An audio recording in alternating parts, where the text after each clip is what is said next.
L'intelligence, c'est comme les parachutes. Quand on n'en a pas, on s'écrase. Bonjour, aujourd'hui on va parler secours hémisphérique. On va pas parler du pliage parce que ça fera l'objet d'un autre tuto, mais on va parler de l'installation de ces parachutes dans les harnais ou les sellettes. Avant de rentrer dans le détail du montage, je vais rapidement vous expliquer la gamme de secours de Super. Super a développé trois produits en parachute hémisphérique.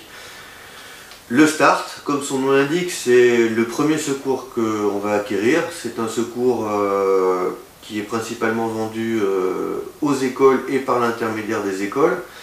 Il a comme avantage premier son prix. C'est pas rien, c'est important. Quand on commence, on ne sait jamais trop où on met les pieds. Ça c'est un parachute de secours qui a été développé pour aller à toutes les bourses. Et donc toutes les tailles que j'ai prises sont en M. Pour vous donner un ordre d'idée, le volume d'un parachute Start M, c'est 7,5 litres pour un poids de 1,750 kg. Si on monte un petit peu en gamme, on va arriver au Super Light. Donc comme son nom l'indique, il est plus léger que le Start. Ce modèle M pèse 1,5 kg et son volume est de 4,4 litres. Donc on gagne quand même pas mal de volume. C'est intéressant pour certaines sellettes, notamment certains courants. Et on gagne en poids, ce qui est jamais négligeable, surtout quand on doit marcher un petit peu pour aller au décollage. Et puis le secours Extra Light, qui a été développé maintenant il y a quelques années, a une très bonne réputation. C'est un secours qui fait 1,190 kg en taille M et dont le volume est de 3,2 litres.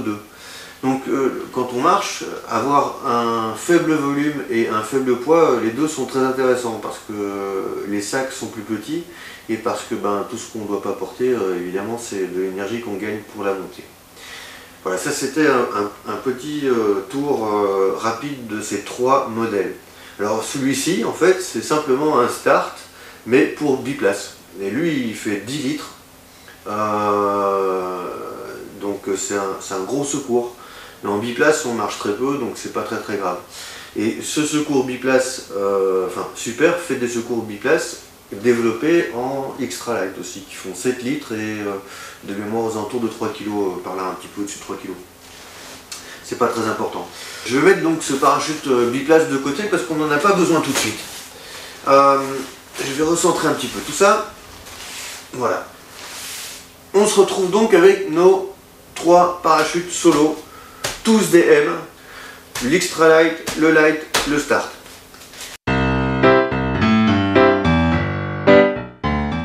Ici, on a une enveloppe, autrement appelée en anglais pod. Donc le pod, c'est l'enveloppe de tissu dans laquelle on va mettre le parachute de secours. Le parachute de secours n'est pas attaché à cette enveloppe. Donc ça veut dire que si vous voulez tirer votre parachute de secours, vous allez devoir le prendre et le jeter très loin, tout, le parachute, le pod, etc. Et c'est là que ça s'ouvrira. On verra ça aussi dans un prochain tuto.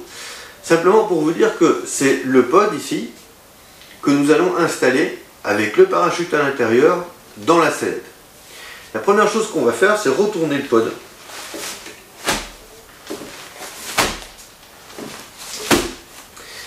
Et sur ces trois pods, je remarque qu'il y a deux points d'ancrage. Sur chaque pod, on a deux points d'ancrage. Si je veux les mettre dans le même sens, je les mets comme ça. Voilà. On en a un qui est sur le côté de chaque pod et un qui est central. Alors on utilisera l'accrochage latéral du pod pour toutes les positions de secours sous-cutal ou dorsal. Par contre, on utilisera l'accrochage central lorsqu'on décidera de mettre son parachute de secours soit dans un conteneur ventral, soit dans une sellette dont le constructeur précise qu'il faut être accroché au point central du parachute de secours. Voilà. On va maintenant passer à l'étape suivante, qui est l'installation dans la sellette.